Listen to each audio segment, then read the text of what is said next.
What up, y'all? We getting ready to get started, y'all.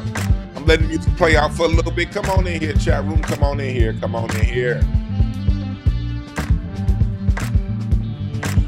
Come on in here.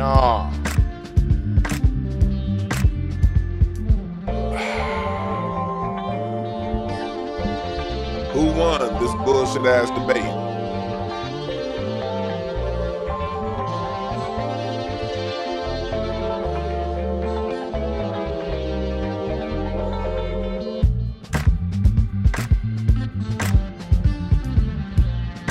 Let me turn this light on.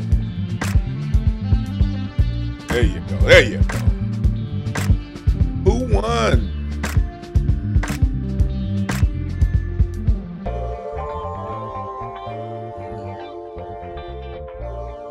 Let's break this down. Let's break down this debate yesterday. But before I break it down, before I break down the debate, I gotta start off first things first. First, we know a couple of days ago, we lost the legendary James Earl Jones. And today, last night, we lost the god, Frankie Beverly.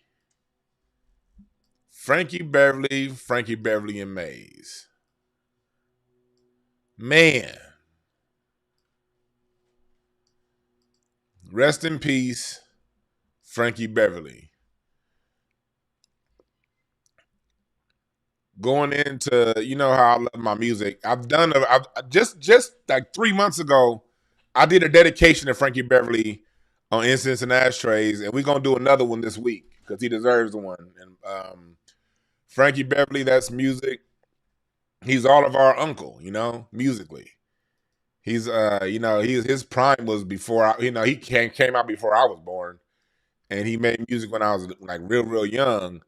And, basically his last album was Back to Basics in 1993. And so he wasn't music of my generation.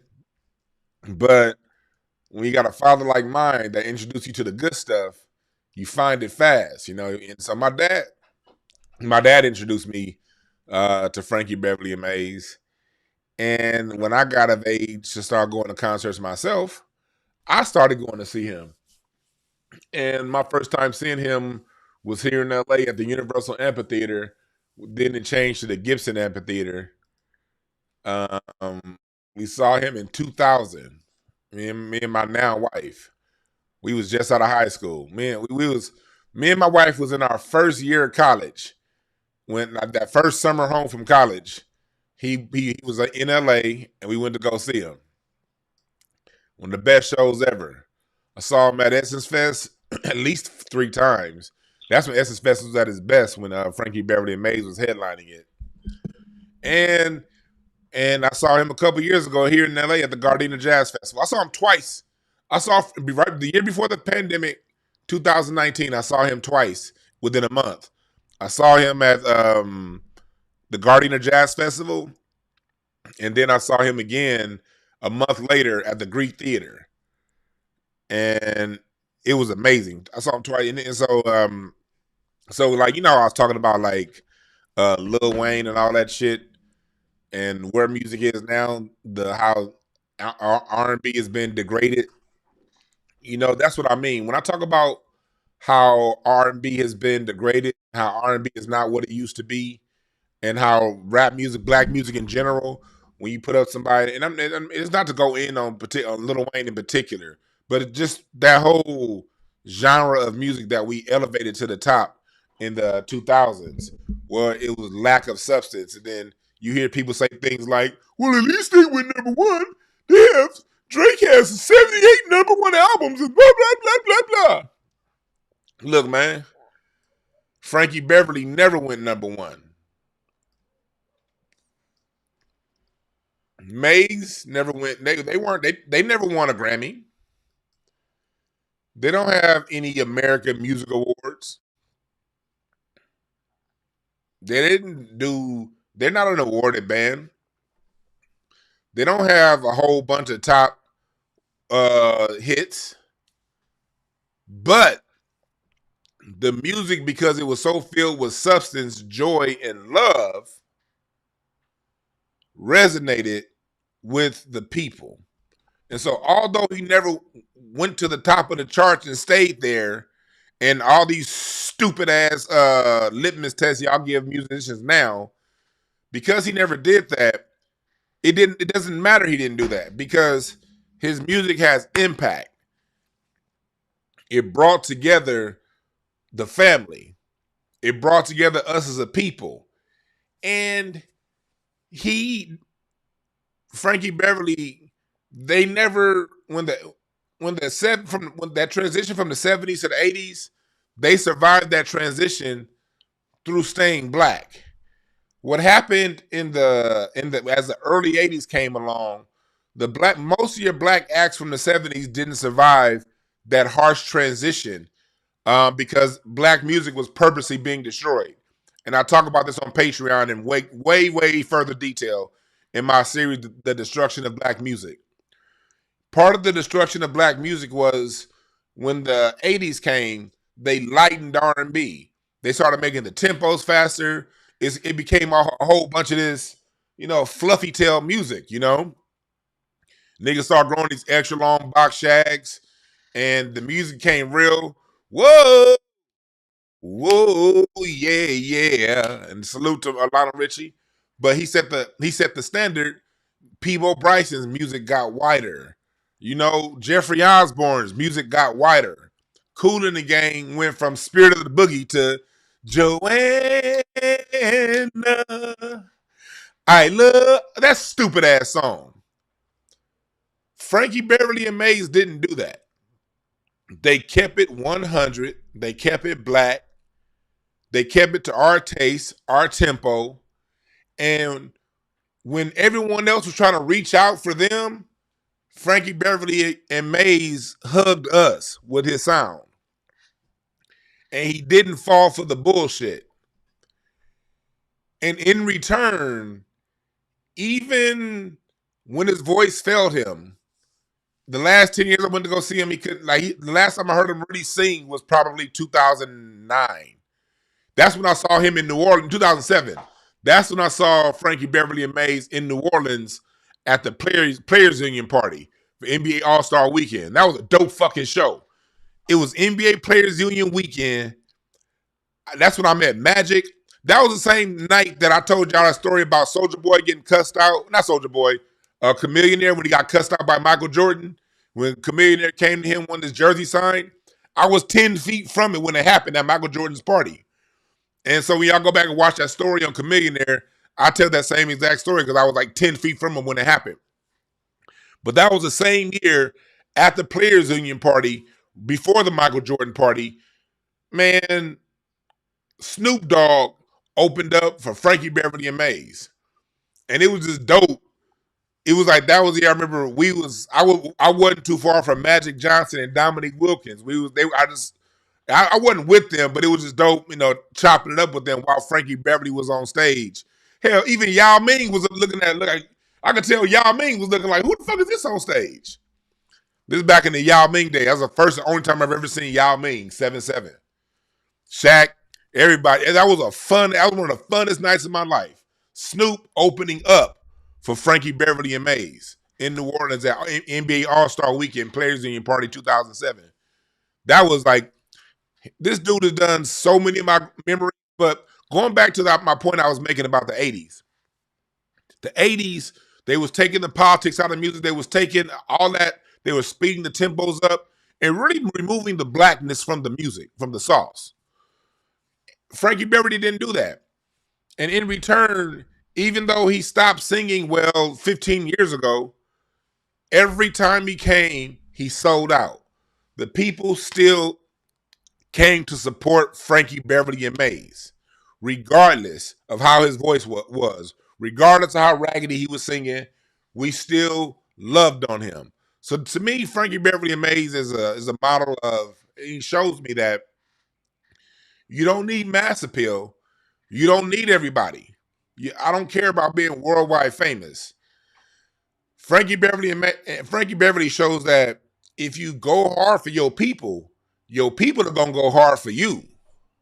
Problem is, a lot of these niggas fake go hard for black people. All they want, they faking it, and then the minute a white person say, "Here you go," they soften up the sauce. That ain't the way. Because if you soften up the sauce and go crossover, you now susceptible to their bullshit. And a lot of bands Frankie, Beverly, and Maze competed against, they all went to the top. They got the Grammys, they got the awards, they got the accolades. But 20 years later, they can't fill up a gas station for a show. He didn't get none of that. And still was selling out shows up until the day he died. So lessons from Frankie Beverly. Stick with your people. That don't mean you hate other people. That means you love yourself first. And through loving yourself and through loving your people gonna love you back and take care of you. And that's gonna dovetail right into this Kamala Harris shit that we talking about today. You dig what I'm saying? So before I get up out of here on this, I want y'all to just know, like what Frankie Beverly said in Golden Time of Day. I can't play the whole song because we on Spotify, but I'm gonna play this one part.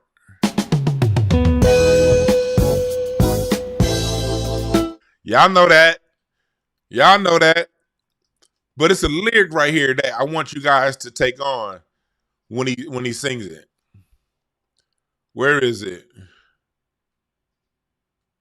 Here we go. People, let me tell you that there's a time in your life.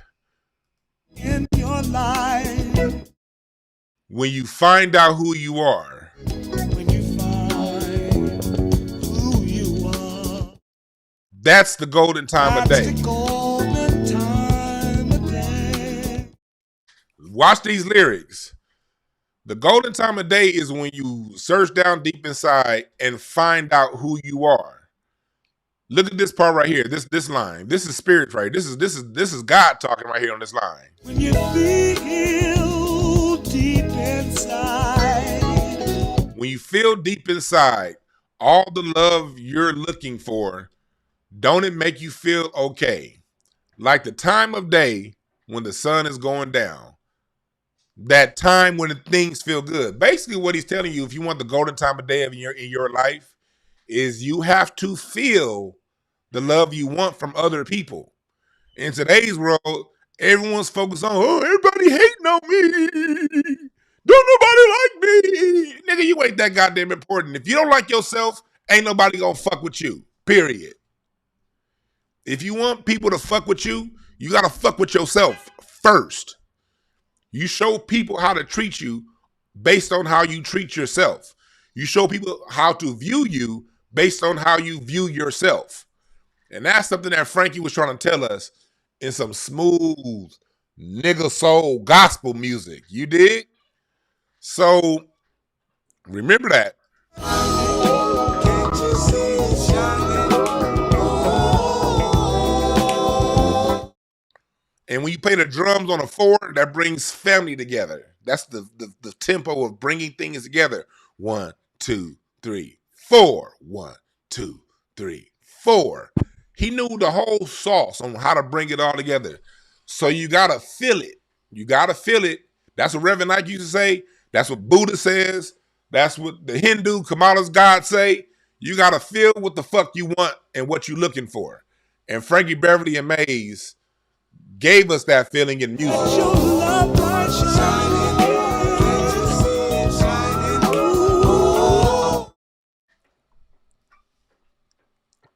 Rest in peace, Frankie Beverly.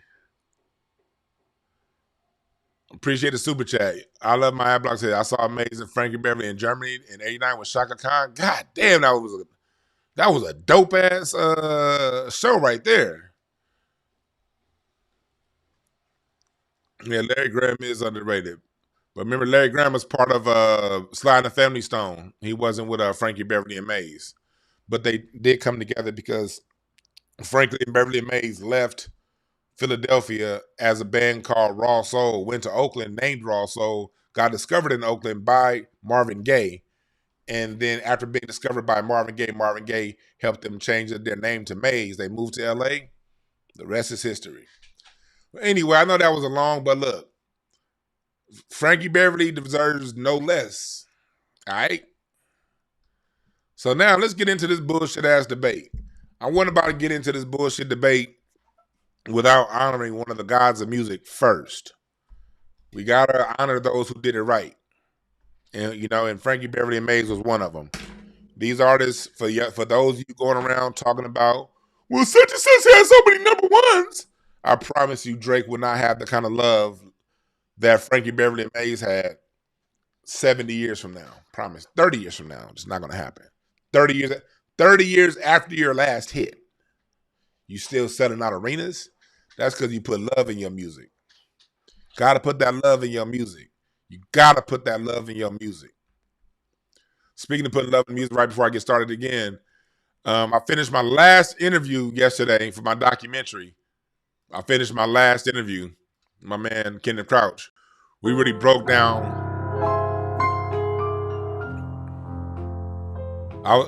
We broke down how the gospel plays in pop music.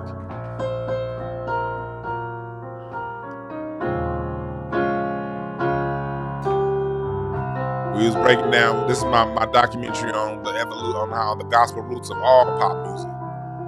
And my man Kenneth has worked with everybody from Lenny Kravitz to Eric Clapton to Shaka Khan to YG. And so he's going to break all that stuff down. All right. All right. So let's get to it. So in the debate, we're going to play some things.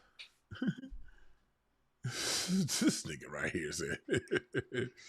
So yeah, I do not apologize for this long intro. Frankie Beverly deserves all of our love. And if I had more time, I'd do a whole show on Frankie Beverly, but I can't right now today because I got somewhere else to be. So let's get into the debate. It's a lot of, basically the people who are saying, and I'm going to admit, the people who I see saying who won, it generally comes down to which side you already liked before. I come from the school of all these musicians are dog shit.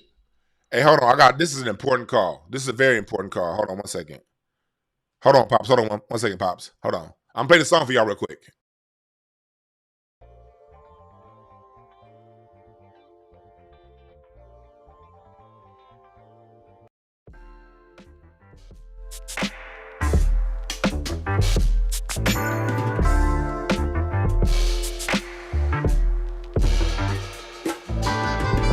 Sorry about that. My dad called. I got some important business to handle. So if my dad called me back, I'm gonna have to put y'all back on hold.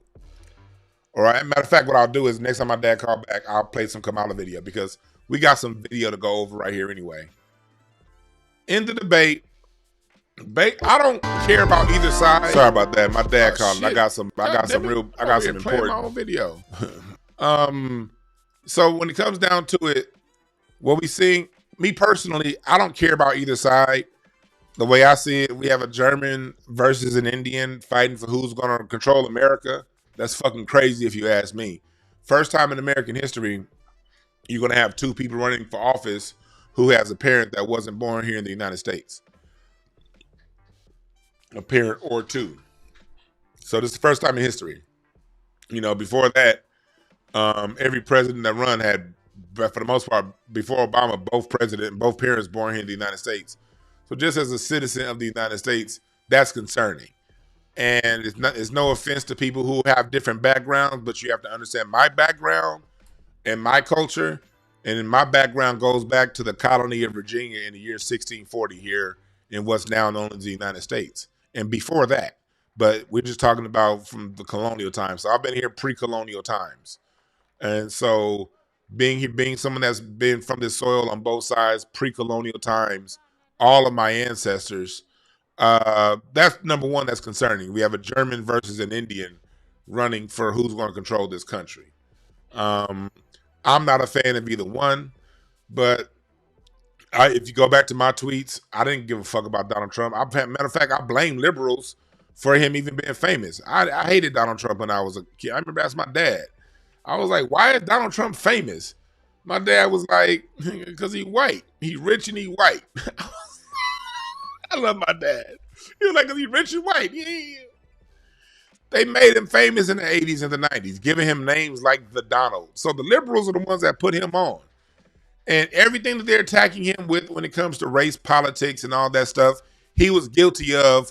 When they talk about all of this, all Donald Trump was part of the, he pulled that article in the New York Times for the Central Park Five. A Central Park Five who was falsely accused under a by a Democrat judge, targeted by Democrat-leaning media. And he believed the media and the propaganda, so he wrote what he had to write. It was Democrats that created the propaganda to begin with. They're the ones who put this fucktard on. They made this dude relevant. You're fired. That was the thing. He didn't ever fuck with no black people on his show. That You're Fired show he had. What was it? I forgot the name of that show. I didn't watch the shit. Was it Shark Tank? Oh, I don't know. Fuck. Whatever show he did with that You're Fired show. I didn't watch that shit. Donald Trump wasn't never shit. He's always represented ugly, heinous, white, wealthy dickheads. That's what he's always represented. And liberals loved his monkey ass. And he was famous for no fucking reason. And no matter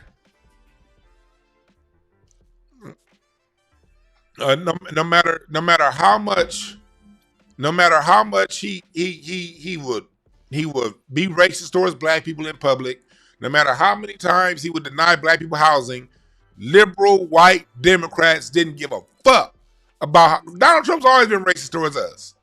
Going back to do you know it was 1971 was the first time he had gotten sued for racial discrimination? 1971. They knew who this dickhead was. They knew who he was. They still made him famous.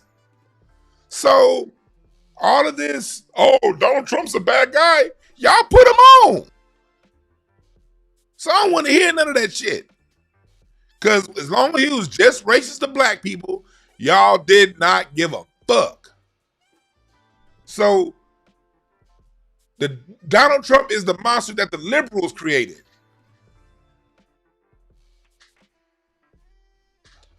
So deal with it.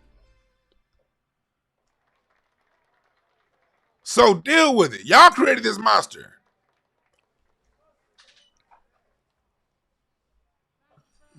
Somebody said, don't forget about the rappers. Understand this. I don't even like when people like using the rappers rappers, musicians, black art uses, we speak in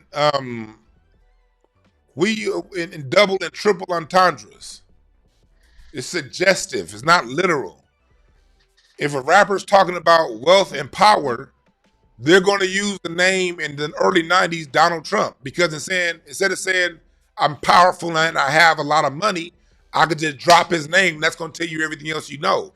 And the reason why his name would be dropped, because his name was popular. That's a common thing to do in music. You can't drop, if someone drops an abstract name, most regular people don't pay attention to business. So if he dropped the name Robert Greenfield, people gonna be like, who the fuck is Robert Greenfield? If he drops the name David Geffen, which is another thug, people gonna be like, who the fuck is David Geffen? If he dropped, everybody knew who Donald Trump was because the liberals made him popular. So when rappers would use Donald Trump's name, that was a suggestive way of them saying their position in music or how they feel about themselves using one word without having to write a full paragraph. That's how music works. We should be able to tell musicians, a good writer is going to tell you a whole message by giving you one name. So when 30 years later, y'all want to pull it out of context and say, well, the rappers are glorifying him. No, media glorified him. And when the rapper wanted to say something about wealth or power, they would use his name. Rappers would also use the names. Back in the early 90s, you would drop the name Saddam Hussein to talk about how crazy you are. That's just how music works. So that's really a cheap shot to go at the rappers for that. Rappers are going to use whatever popular name that people associate a particular position with. That's how music works. If you're not a musician, just peep game for me and take me for my word. Or show me your resume and music, and then we'll talk. So we don't use that. We don't use that. We don't use that. We don't use that. We don't use that. That's just how music works, okay? And so when it gets to the debate, I'll say this, and then you got Kamala Harris, fake black, fake Indian, just a fake bride, possibly wearing an earpiece, possibly wearing an earpiece. I'm gonna send y'all this. Where my screenshot at? Nigga. Thought I had a screenshot of the earpiece. Here it is. AirDrop. Okay. Here we go. AirDrop. And they say possibly because, look, this was her earpiece right here, all right? This is what she had in her ear. And this is a Nova H1 audio hearing device. Looks very close. I don't know. I don't know. I don't know. That's why I said possible. Possible, possible, possible. All right? Well, anyway, Kamala Harris she never really answered many questions. Donald Trump actually gave some pretty good answers to the questions.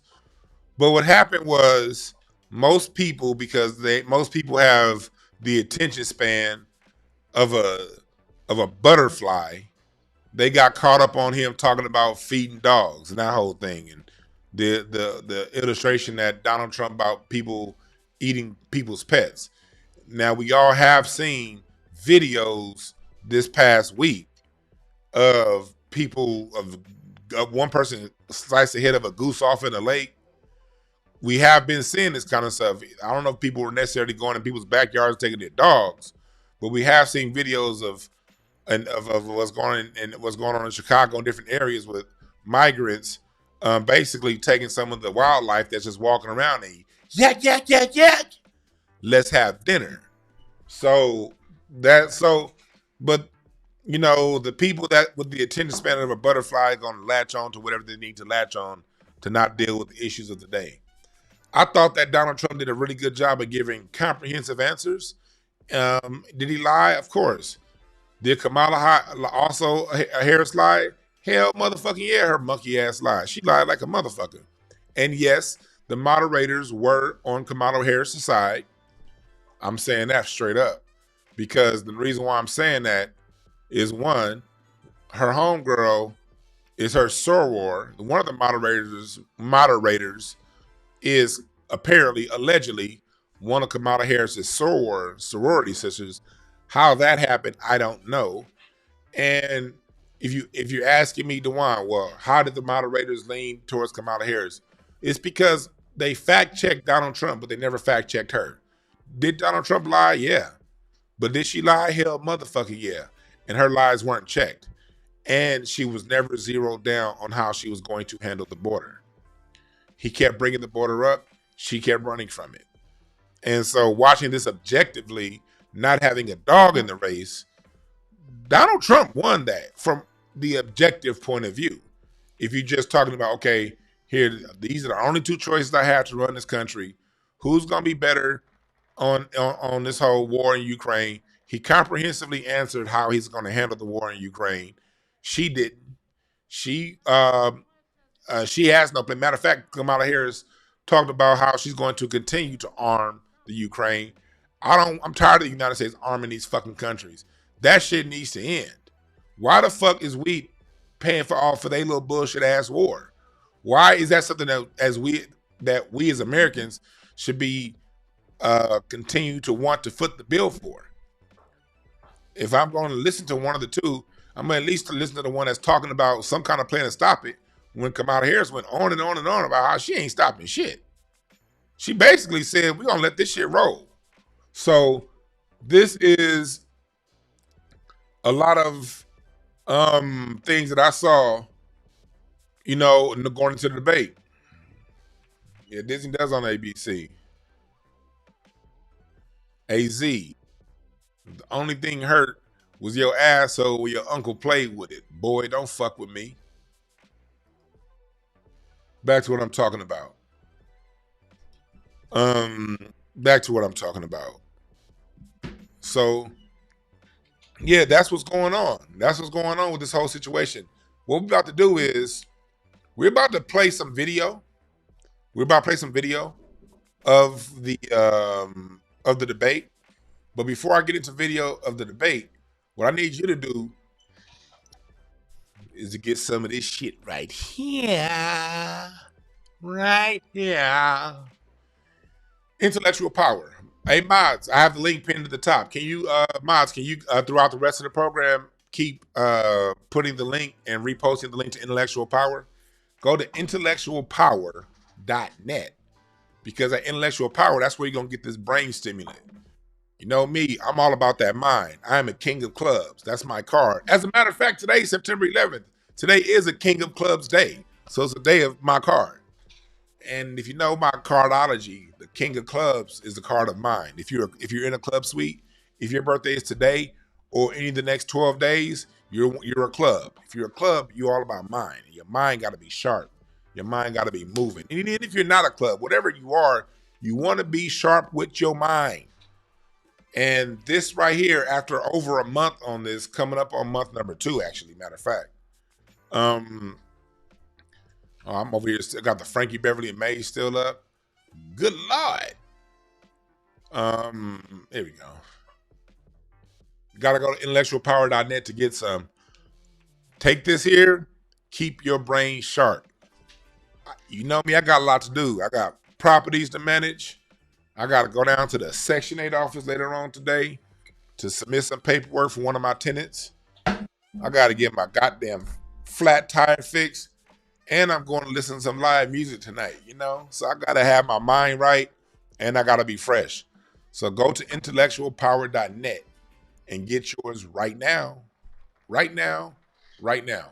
And all the science, all the information is on the website, okay? It's all on the website. You got the reviews, you got the process, the ingredients, the instructions, everything you need to know on the website, all right? So go to intellectualpower.net, get one of these, all right?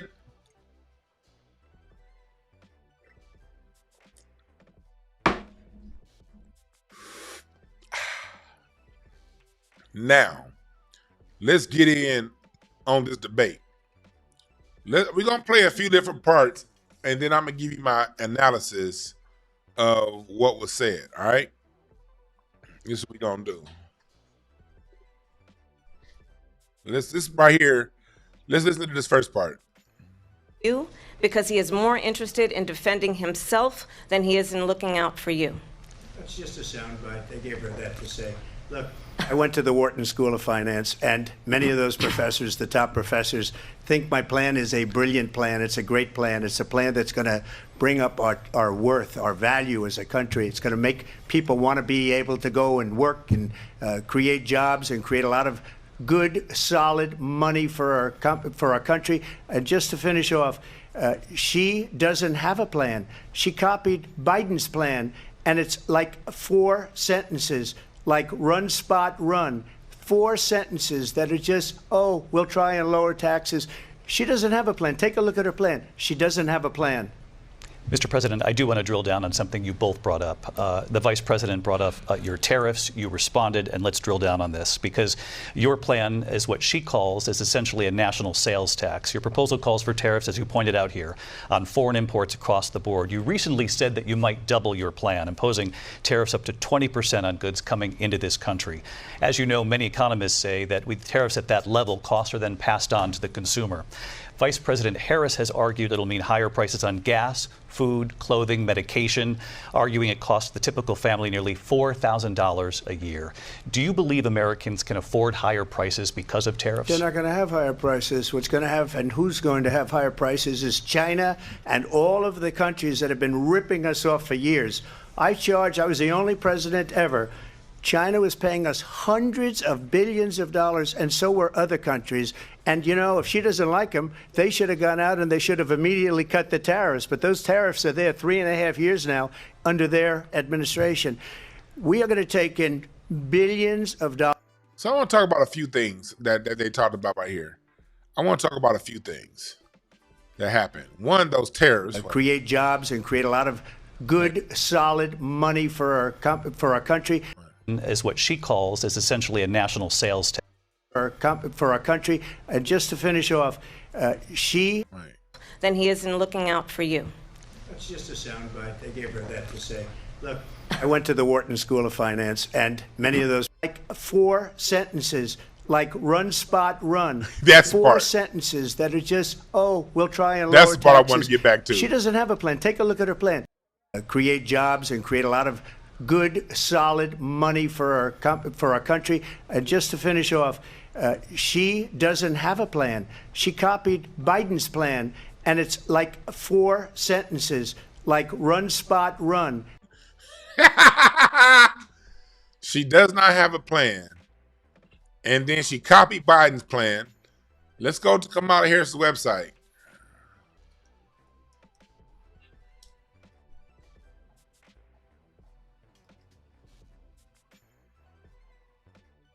Her official website. This is according to Google.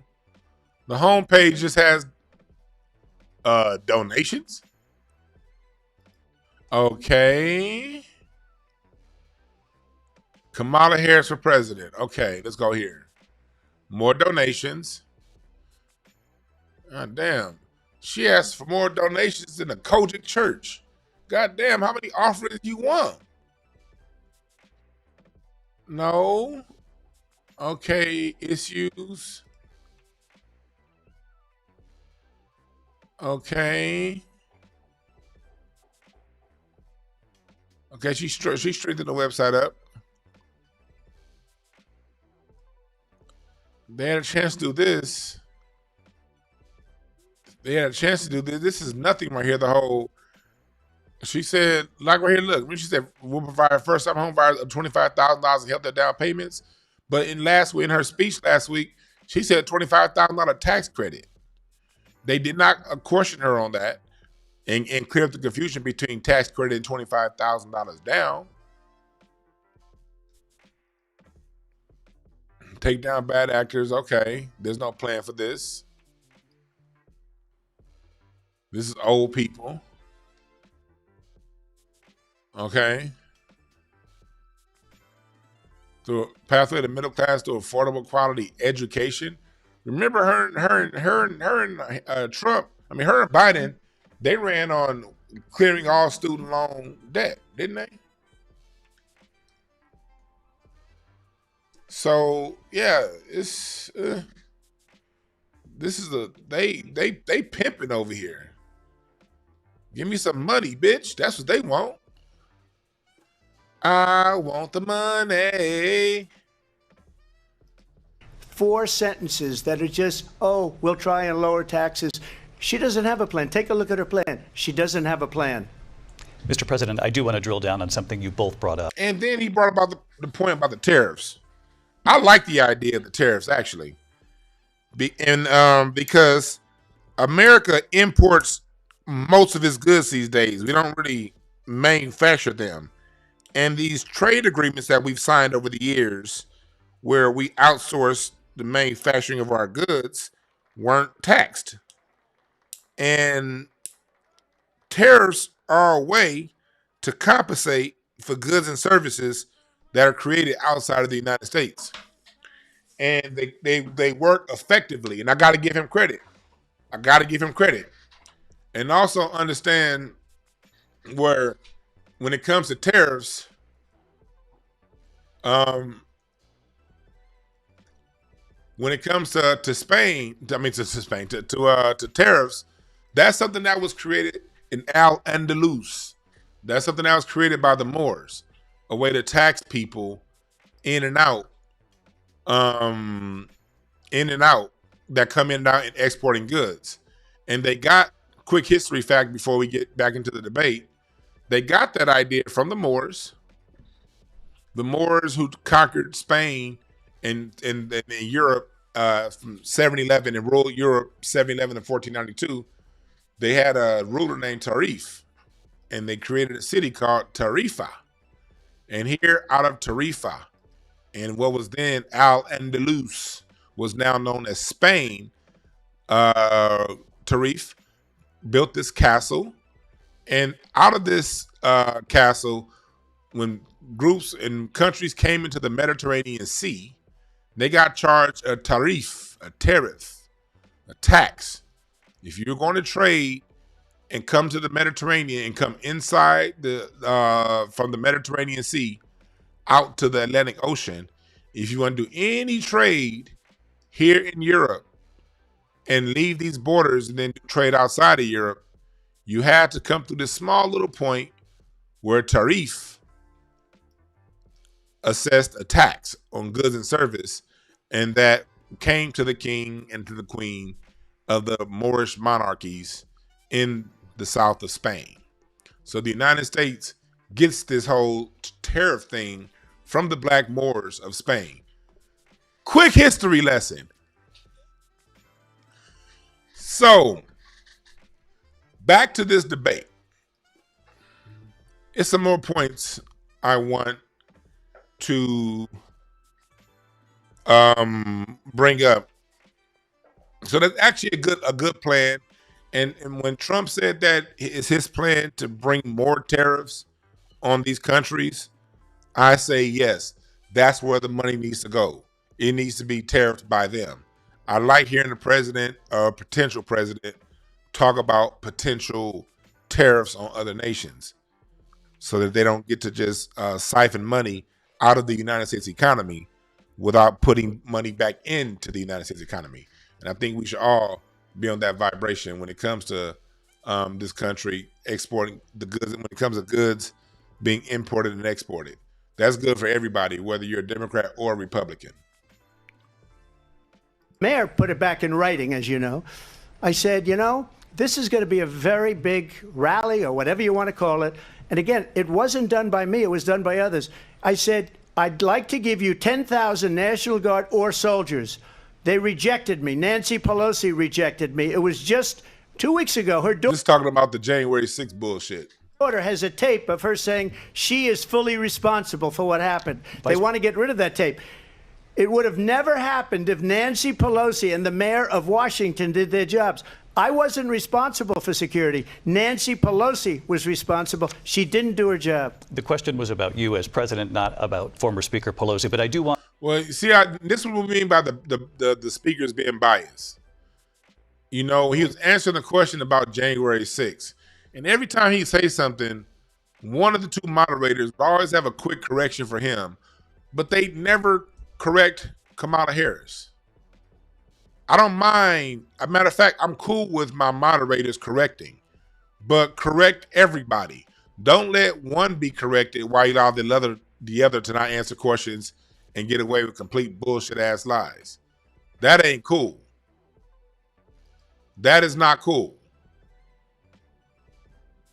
So let's go more into it. I want Vice President Harris to respond here. I was at the Capitol on January 6th. Oh, yeah. This is what she lied about with her being at the Capitol at the time. She wasn't. She was actually, the timeline was actually off about that. But let's go on to the next part I wanted to get to. Where is that? The 52. To stand for country, to stand for our democracy, to stand for rule of law, and to end the chaos, and to end the approach that is about attacking the foundations of our democracy. Kamala Harris, I thought that was a little rich, her saying stand for rule of law. Because in 2011, when she was in her office, when she took the title of California State Attorney General, she was commissioned she was commissioned to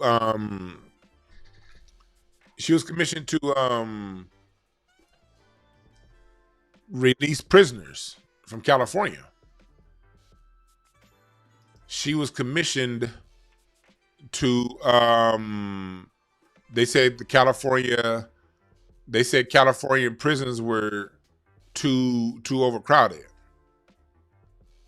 So because California's prisons were too overcrowded, she was told to release prisoners. And Kamala Harris did not release those prisoners until 2024. She ignored the United States Justice Department for 3 years. And that's what I mean by, if you're going to be a moderator and you're going to, if you're going to be a moderator and you're going to do all that, then cool. Tell everybody. Be a moderator towards everybody. Do not, how can I say this? Don't moderate one's lies and not the others. Because what that does is it gives the appearance that one is telling the truth and the other's lying. When the fact is both are lying and both are telling the truth. Both are telling some truths, both are telling some lies. As I'm watching the debate, understanding more about the context of what's going on, it's a lot of truth somewhere, in the middle of what both of these cats are doing. But don't correct one and not the other. Because you don't like the outcome. And be clear on that point. Donald Trump, the candidate, has said in this election there will be a bloodbath if this and the outcome of this election is not to his liking. Let's turn the page on this. Let's not go back. Let's chart a course for the future and not go backwards to the past. Oh, she rehearsed that like a motherfucker.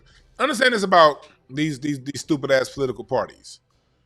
The Republicans always want you to go back. The Democrats always want you to move forward. And it's a constant debate between taking us back to a glorious past that never existed or moving us to a future we never intend on giving you. Neither side talks about the present and solving the immediate needs of the day. That's the back and forth that they get people caught up on, the dividing line. Conservative is to conserve, a liberal is to lean and move forward. So half populations across the world are going to be split along the lines of liberal and conservative politics. I don't care what language you speak, what country you're in. And conservatives always point you to the back. Liberals point you to the future. Neither side talks about today. That's the trick to get us all fucked up over. Me and you end up fighting over who's better, and neither gives a fuck about solving nothing of now. They either going to get you caught up in the past so they can bullshit you, or they're going to push you to the forward so they can bullshit you. Either way it go, you're getting fucking bullshitted. Let me just follow up here. It was a different term, and it was a term that related to energy because they have destroyed our energy business. That was where bloodbath was. Also, on Charlottesville, that story has been... Another thing, right there, the bloodbath part was taken out of context. Now, that's why that January 6th shit don't even bother me, because all that shit they talk about out of context. And at the end of the day, some old sorry-ass white girl got popped, the shit got thwarted, and the transfer of power still happened, and everything moved forward smoothly then on. All the January shit, stop it. America's had far worse insurrections. Wilmington, Tulsa, shall I keep going? And as you would say, debunked. Laura Ingraham, Sean Hannity, Jesse, all of these people, they covered it. If they go an extra sentence, they will see it was perfect. It was debunked in almost every newspaper, but they still bring it up, just like they bring 2025 up. They bring all of this stuff up. I ask you this, you talk about the Capitol. Why are we allowing these millions of people to come through on the southern border? How come she's not doing anything? And I'll tell you what I would do, and I would be very proud to do it. I would say we would both leave this debate right now. I'd like to see her go down to Washington, D.C. during this debate because we're wasting a lot of time. Go down to, because she's been so bad, it's so ridiculous. Go down to Washington, D.C. and let her sign a bill to close up the border because they have the right to do it. They don't need bills. They have the right to do it. The President of the United States, you'll get him out of bed, you'll wake him up at 4 o'clock in the afternoon, you'll say, come on down to the office, let's sign a bill. If the nigga said, "What? I missed that part." He said you'll wake him up at 4 o'clock in the afternoon.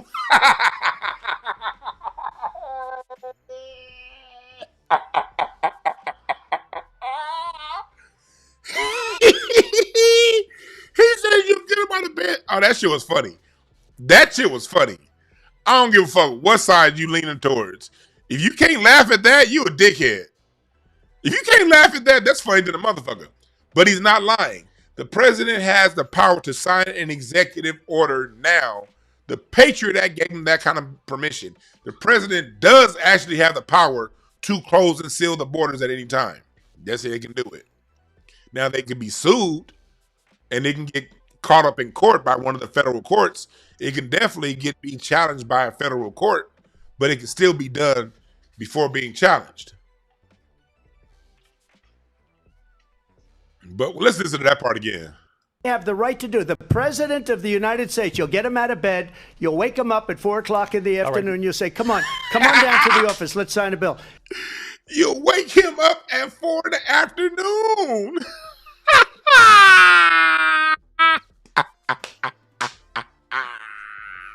If he signs a bill that the border is closed, all he has to do is say it to the Border Patrol, who are phenomenal. If they do that, the border is closed. Mr. Those President, people are killing many people, unlike J6. We talked immigration here tonight. Oh, that's true. That's true.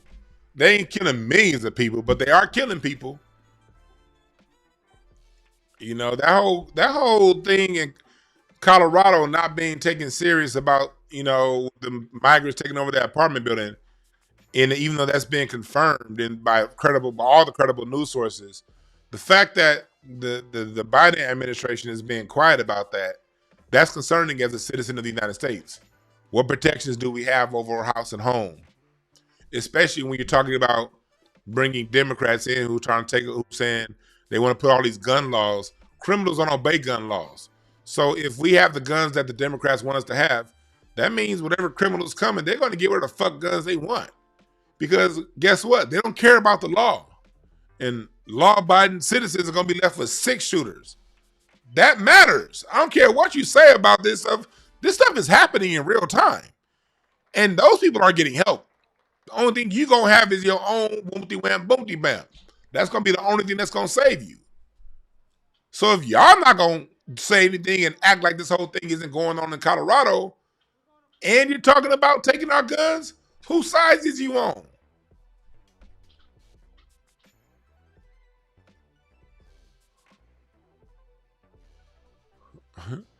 But this motherfucker said, wake him up. I gotta hear that again. Close up the border because they have the right to do it. They don't need bills. They have the right to do it. The President of the United States, you'll get him out of bed, you'll wake him up at 4 o'clock in the afternoon, you'll say, come on down to the office, let's sign a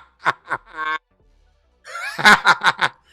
You'll wake him up at 4 in the afternoon. Classic Trump. Trump is an asshole, boy. That nigga Trump is an asshole.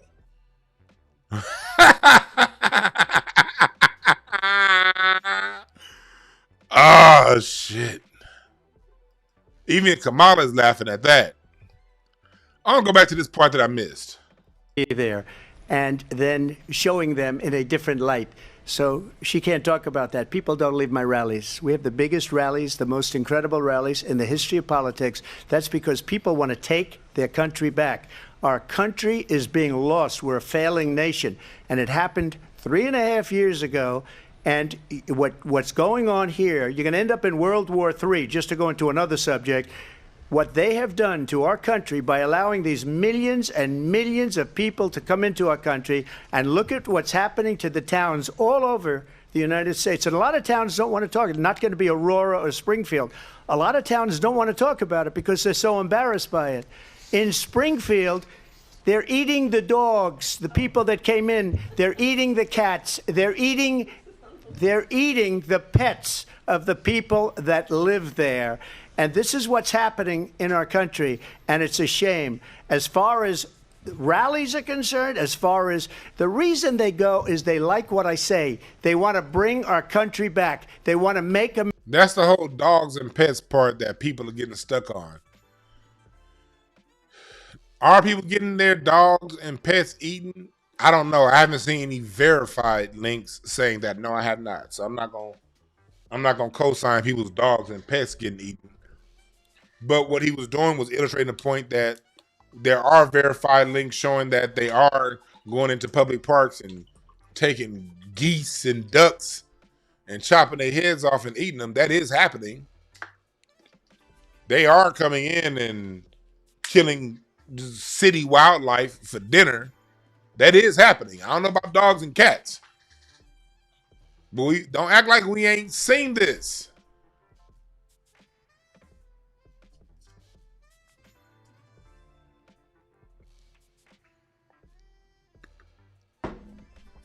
Natural immunity. You said, yeah, you've seen it in Ohio. Yeah, this is happening. Are they taking literal pets? I don't know. I haven't seen literal pets. But I have seen animals that walking downtown get burned. And these motherfuckers is eating them. They eating them. That's happening. Like, look, they getting y'all caught up on dogs and cats. Yeah.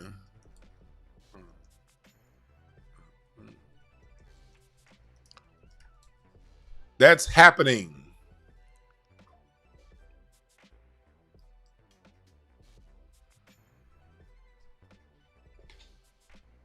On Newsweek.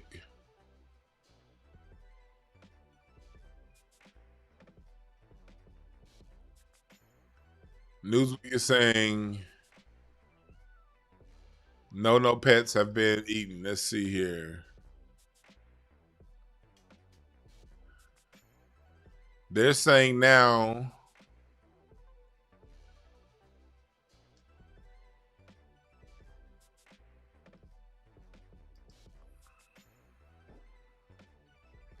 New York Post, September 9th.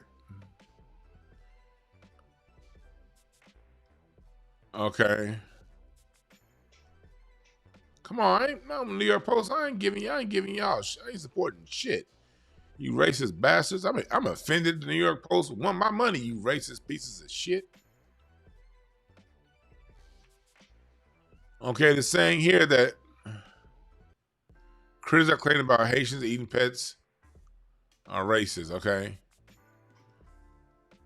Let me see. They're in the park grabbing ducks. Oh, that's why they're saying it's baseless. A black man said it. Oh, they don't like when black men speak up. I can see why they say it. I don't even want to here we go. Seem like I'm coming down on the immigrants. 28 years old, and I'm a social media influencer, and I just be on TikTok and stuff. I do YouTube.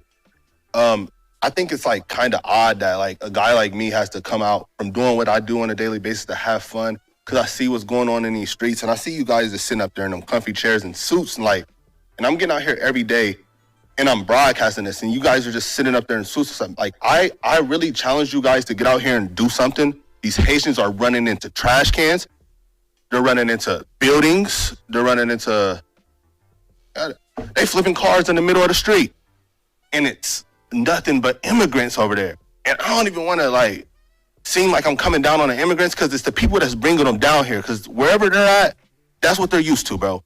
They're in the park grabbing up ducks by their neck and cutting their head off and walking off with them and eating them So yeah, that's when you gotta look at the wording of these papers. No credible threats, because usually a black man saying he saw something is not a credible. That's when they throw the word credible in there. Credible. If a white woman says it, credible. If a black man says it, not credible. That's how America works. Okay. If a white woman or white man saying it, it's very credible. If a black man is saying it, unless he's a professional white ass kisser, it's not credible. So that's where Trump is getting his information from. And for them to say that's baseless tells me something about what they think the base is. The base ain't black, according to them. The black man say it to national media. Of course it didn't happen. So let's go into the part everybody's talking about. The whole race part when it comes to Kamala Harris. Let's watch this skate job. Moment in the history of our country. And by the way, that's why Russia attacked Ukraine, because they saw how incompetent she and her boss are. President Trump, thank you. Here we go. I want to move on now to race and politics in this country. Mr. President, you recently said of Vice President Harris, quote, "I didn't know she was black until a number of years ago when she happened to turn black, and now she wants to be known as black." I want to ask a bigger picture question here tonight. Why do you believe it's appropriate to weigh in on the racial identity of your opponent? I don't. You want to know why it's important? Because Kamala Harris likes to run around talking about how she prepares greens in her bathtub, and Tabasco sauce, and Chucks and Pearls. Kamala Harris is always the person out there trying to relate to black people. Why? Because she knows 8 out of 10 black voters are stupid as fuck. Yeah, I said it. 8 out of 10 black voters are dumb as fuck. Because black voters do not vote on policy 8 out of 10 times. Black voters don't vote on asking for demands and tangibles 8 out of 10 times. She understands that 8 out of 10 black voters just want somebody that looks like them, or somebody that they can relate to, or somebody that makes them feel good, somebody that's just like them. So she understands that if she plays the "I'm just like you" trope, 8 out of 10 black voters are going to fall for it. And unfortunately, my people, we had a very low time mentally. We're not that smart. We're very smart people. We're great people. But right now, 8 out of 10 voters are not thinking. They're not using our head. We're not thinking. We're allowing fear and emotion to take over. All this fear about, do I care about President Trump? Fuck no. But you can't scare me when I lived 2016 to 2020 when he was president. And all of that anarchy they told me that was coming in 2016. They spent all 2016 saying the anarchy and hell that Trump is going to bring, and he's going to be a dictator. And he does have powers, by the way, to be a dictator that was given to him by the Patriot Act. When the country's under national emergency, the president can shut shit down. The president already has that power. Obama had that power, and so did Trump, and he didn't use it. So you cannot scare me into saying what somebody's going to do when I got 4 years of watching how they move. This motherfucker, President Trump, all he did was tweet. He was lazy as hell. He wasn't signing much legislation for nothing important that's going to hurt us. He was just on tweet. And I was reading that shit laughing every morning when I'm taking a shit. That's all the fuck Trump did. So you cannot scare me with that. I want to see either side's plan. But 8 out of 10 voters, black voters, don't give a fuck about policy. You niggas want to feel good. And I'm tired of y'all goddamn feelings getting in the way of my politics. Fuck your feelings. And I say that from the bottom of my heart. Fuck your feelings. If you want to feel good, go jack off. Then vote afterwards. Fuck out of here. Y'all want to go around feeling good now. I got to live under that policy so you can feel good. I'm like, I've had it with you kind of niggas. I really have. And again, now if you want to vote for Kamala because of certain political things, policy-wise, that you feel she's better in than Trump, cool. Politics is personal. Just make sure your politics is based in business, not in feeling good. If your politics is based in feeling good, I ain't got a damn thing for you. Grow the fuck up. Go get a hug. Go find a friend. Go buy a dog. Rub the little bitch. Go buy a cat if you want to feel good. You vote based on your politics, based on your wallet. based on domestic and foreign policy, not mental masturbation. You immature fucks.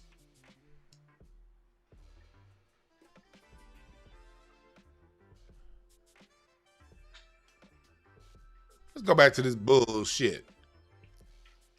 And I don't care. I don't care what she is. I don't care. You make a big deal out of something. I couldn't care less. Whatever she wants to be is okay with me. But those were your words, so I'm I asking. don't know. I mean, all I can say is I read where she was not black, that she put out, and I'll say that. And then I read that she was black, and that's okay. Either one was okay with me. That's up to her. That's up. That's true.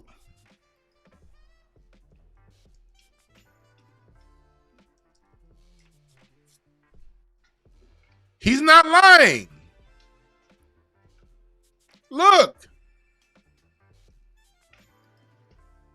2017. He said, I read that she was black, then she's not black. He's not lying. Why aren't the moderators asking Kamala to address this directly? This ain't no bullshit. Look. Look. It's all over the fucking internet. Look.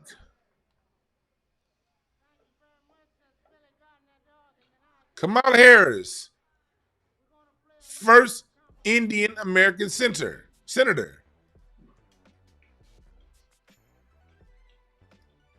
Okay, CNN. Okay, this is last month or a couple months ago. Last month.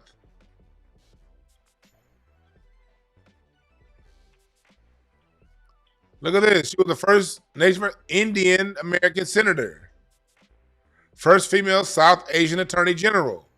We're not, look, why? We're not you don't have to like Donald Trump, but he's not making this shit up. Let's keep going. Business senator, 2016, Indian American U.S. senator. What are we talking about here? He's not making this shit up. Hell, even Teen Vogue. Even goddamn Teen Vogue is calling her Indian. Look, it's here. He ain't making this shit up.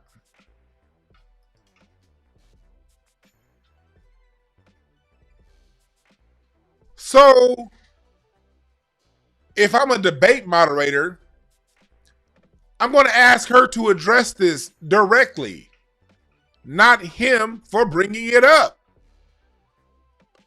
That's what we mean by the debate moderators were biased. You ask her to address this. She brings up race. She brings up collard greens in a bathtub. She brings up Fife after Fife was dead. She didn't even know Fife was dead. Remember back in 2019, 20? She didn't even know Fife was dead when she did that shit. She had the fake ass Black Panther Wakanda this. Come on. Pandering like a motherfucker to us. Pandering like a motherfucker. So that's a very valid comment that President Trump made. And the onus should be on her to answer. Let's watch the answer. To her. Vice President Harris, your thoughts on this? Honestly, I think it's a tragedy that we have someone who wants to be president who has consistently, over the course of his career, attempted to use race to divide the American people. Notice, she ain't saying she black. A lot of y'all are saying, well, she is black. Well, let her tell you. You know, I do believe that the vast majority of us know that we have so much more in common than what separates us, and we don't want this kind of approach that is just constantly trying to divide us, and especially by race. And let's remember how Donald Trump started. He was land, he owned buildings. Ooh, she got out of that. And he was investigated because he refused to rent property to black families. Let's remember, this is the... And liberals knew that in 1971 and they still made him popular throughout the 80s and the 90s. Same individual who took out a full-page ad in the New York Times calling for the execution of 5 young Black and Latino boys who were innocent, the Central Park 5. They were Latino too? Took out a full-page ad calling for their execution. This Hold is on, the Central Park 5 was a big ass thing because they were Black. Whatever Latino heritage they had, people didn't see that based on the phenotype. That was a Black thing. Why is she throwing that? See, that's nothing the Democrats do. They like to group Black and brown and Latino, although Latino is every bit as racist towards Black Americans than white people. It was Latino cops that beat up Tyreek Hill this past Sunday before his game, pulling him out of his car. Why Democrats love grouping us with them. And as a Black person, why are you not offended? Why are you not offended when they groups that are hostile towards us with us? Why do you just let that roll? same individual who spread birther lies about the first Black president of the United States. And I think the American people want better than that, want better than this, want someone who understands, as I do, I travel our country. We see in each other a friend. We see in each other a neighbor. We don't want a leader who is constantly trying to have Americans point their fingers at each other. I meet with people all the time who tell me, can we please just have discourse about how we're going to invest in the aspirations and the ambitions and the dreams of the American people? Knowing that regardless of people's color or the language their grandmother speaks, we all have the same dreams and aspirations and want a president who invests in those, not in hate and division. Vice President Harris, thank you. Lindsay? President Trump. She did not answer the question. So for all of people saying that, oh no, she is Black, why the fuck would I listen to you when she ain't gonna say it? Why didn't it come from the camel's mouth? You know why she didn't say she Black? Because goddamn it, she is goddamn Indian. And Hindu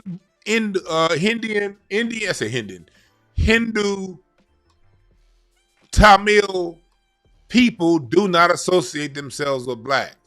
And going to an HBCU was not enough. She studied political science at an HBCU. She didn't study being Black. She didn't get a degree in being Black. She didn't study anything Black at Howard. She studied political science. You don't learn how to be Black by being part of a sorority. As a matter of fact, being part of a sorority teaches you how to, in a lot of those high-level sororities and fraternities, it teaches you how to disenfranchise Black while masquerading as Black. If you're going to tell the whole truth about them, the AKAs and a lot of your Omegas. We broke that down last week on Patreon. Dr. Randy Short. If you go on my Patreon, Dr. Short really broke down the boule and those fraternities and sororities and how they actively work to harm Black society. That's a fact. That a lot of these, and I'm not saying everybody that's part of this. I'm not saying every sorority member. I'm not saying every fraternity member. But overall, when we look at the people who undermine Black people the most, it's usually somebody in a frat or a sorority getting paid a lot of money to tell us to look the other way. Oh, nothing to see here. Kamala, D.L. Hughley, Ricky Harris, they all Omega Psi Phi. Steve Harvey, you got 3 niggas that are Omega Psi Phi, not 1 degree to share amongst them niggas. How that happen? Did Ricky Smiley graduate college? Also, no, Ricky Smiley did graduate. He did. No, he didn't. He didn't graduate. No, he didn't graduate. He didn't got a AA degree. So you got 3 niggas without a college degree that are Omega Psi Phi stomping for Kamala Harris. See how that worked? Fraternities and sororities back each other, not us. Those fraternities and sororities look out for each other. They are about solving their own issues and growing their own interests, not about the greater good of black society. Indians do not associate themselves with black. As a matter of fact, her Tamil people are the people who capitalize and create. Her Tamil people were doing color-coded racism against the darker-skinned Dravidian untouchables long before the Anglo-Saxon did color-based racism.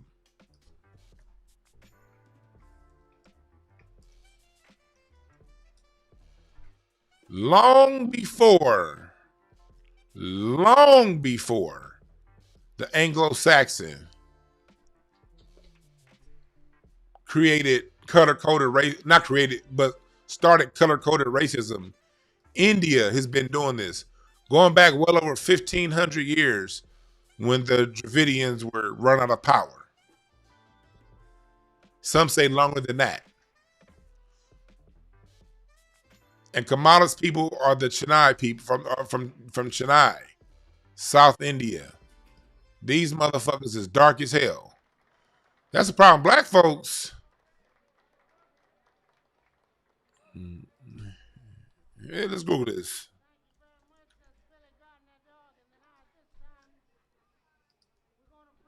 Black people are we get so looking for people who just look like us. We just, oh, she's still African. No, this is how the people in Chennai look down in her region where she come from. They dark as hell.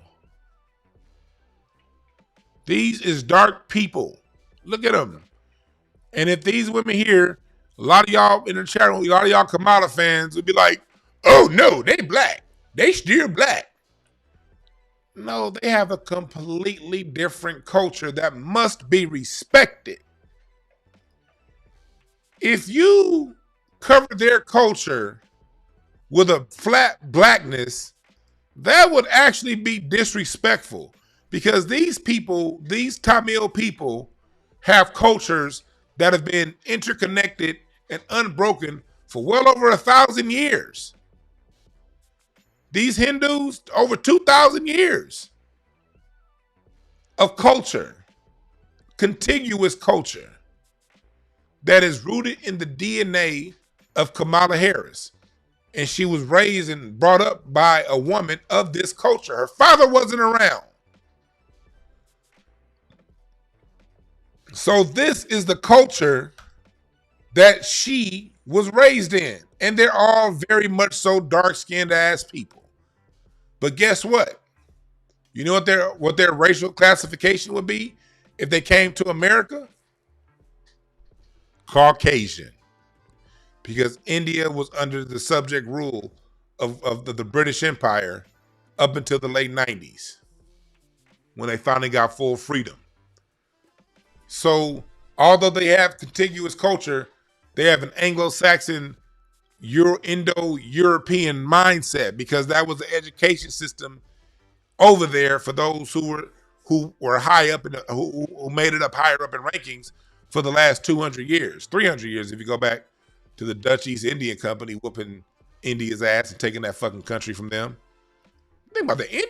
India lost. How the hell did y'all lose y'all country to a fucking company? The Dutch. But that's another topic.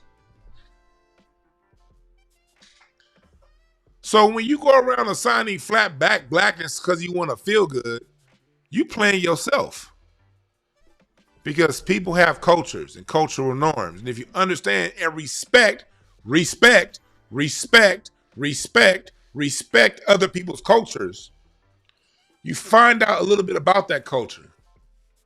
And you allow that to inform your decision instead of saying, well, she was born in Oakland, she looked like me, and she went to Harvard. That's who she is.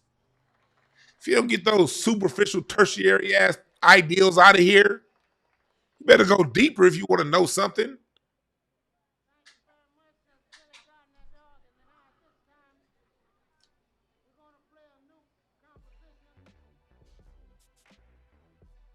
It ain't no flat blackness. Dark-skinned black people make up 80% of the fucking earth. Black people are indigenous to all four corners of earth. From Siberia to Argentina, there's black people. From South Africa to Saudi Arabia is black people. From Canada to Brazil is black people. We populate the planet. The European got out of his cages of Europe 2 times. Once a few thousand years ago, when they came out the Caucasus Mountains and mixed in with the people of the Arab Peninsula and into the northern India, Pakistan, pushed back in, had some light during the Greek times, some positions of power within Greek society, a few positions of power within Roman society, pushed back into Europe and locked into Europe from the fall of the Holy Roman Empire until King Ferdinand and Queen Isabella defeated the final battle of the Moors on Thanksgiving 1491 and giving power and keys to the kingdom.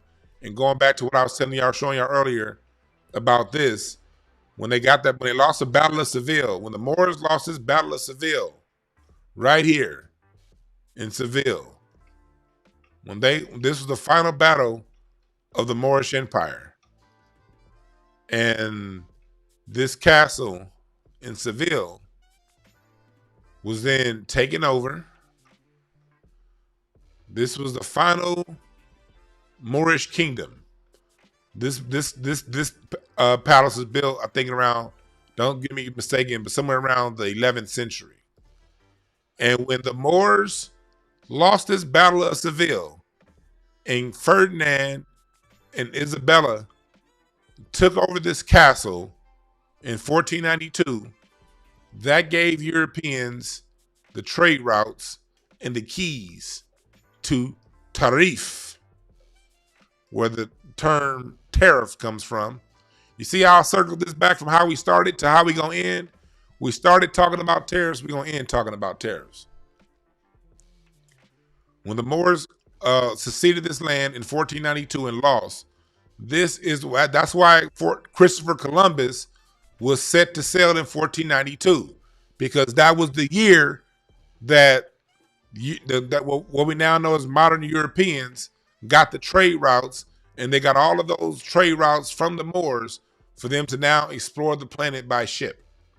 And so that's why 1492 was the year that Columbus set sail and came to America, to the Americas, never to the United States of America, but he came here to Santo Domingo, what's now known as Haiti / the Dominican Republic.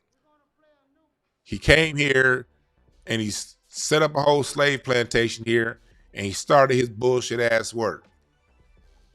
Remember, all history is a current event, and history matters.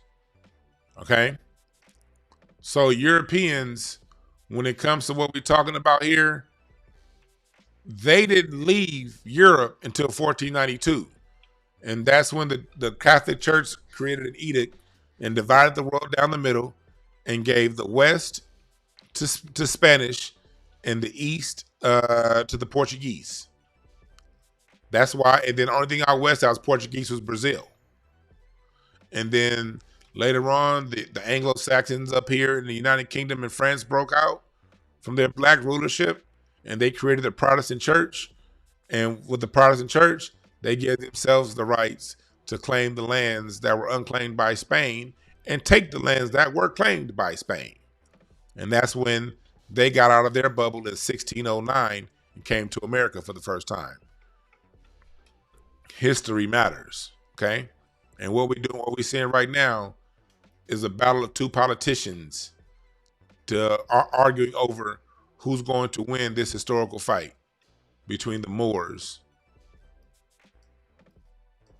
I mean, not between the Moors, and control the lands that were taken after the conquest of the Moors. That's where we are right now.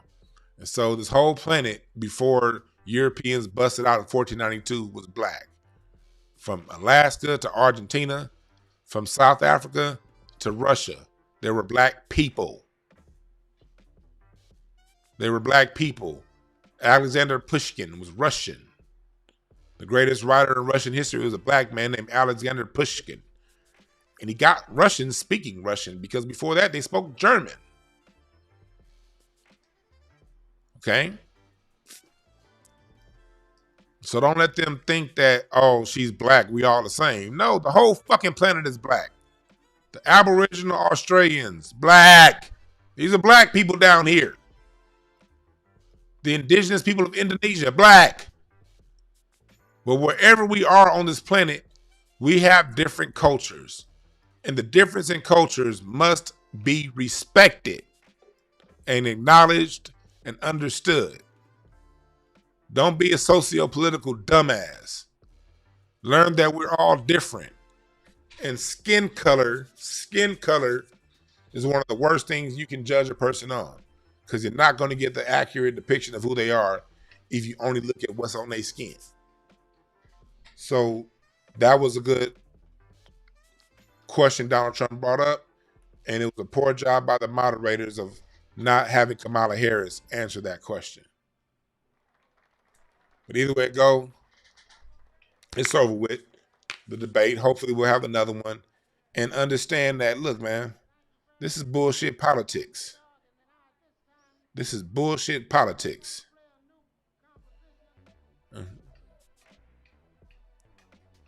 It ain't real. Whatever this country's going to do, they're going to do anyway. All right? We can't vote on the president. The Electoral College does. But we can control our local politics. And we can voice our opinion. We can choose to not play along. The politicians are coming up with bullshit narratives, and they're allowing those bullshit, none of those bullshit narratives, whether it be the Republicans are having us focus on the past or the Democrats having us focus on the future. Neither of them are solving the problems of today. And they're getting me and you to fight over which side is going to mislead us. Pay attention and don't be a fan of either side. Vote your politics if somebody is saying something that's going to be personal for you and it's going to help you move forward in life. But don't get emotional about these dickheads. Fuck them. They ain't worth it. Who the fuck are they? Who the fuck are these people to get emotional and fight over? Man, these motherfuckers can kiss my black ass. We got over 400 people here on YouTube. Another 750 on Twitter. Hit the like button if you're on Twitter. Come to the YouTube side of the game at Dewan B. The same Dewan B you see right here at Dewan B. That's on YouTube. Catch the replay on YouTube, because YouTube, Twitter don't like when you don't let you back up. So you got to come over to YouTube. Make sure y'all watch the YouTube version of this. All right. Make sure y'all go to intellectualpower.net so your brain can be sharp. You see how I'm able to call up these historical facts? I just gave you niggas 1,000 years of history off the top of my head. And this intellectual power works. Use my product code that is in the description right here at the top for 10% off. I got a product code that's linked at the top. Click on that and use my product code for 10% off. Intellectual power. And do it in all caps too, goddammit. Do it in all caps. Product code Brown. BROWN. All right. I wish I could talk to you guys longer and take some calls, but I got a lot of business to handle before the day is over with. So I got to wimp up out of here. All right. Thank y'all for calling. I'm not for calling, for listening. And remember this. There are no perfect messengers, only perfect messages for those willing to pick up the game. Rest in peace, Frankie Beverly. Feel it, shining. Can't you see it shining? That's all I can play. But we will have a dedication to Frankie Beverly and Mays on X and also on my Patreon. So sign up for Patreon so you can get your our dedication, our next dedication show, remembering Frankie Beverly and Mays. All right. Thank y'all again for listening. I'm out.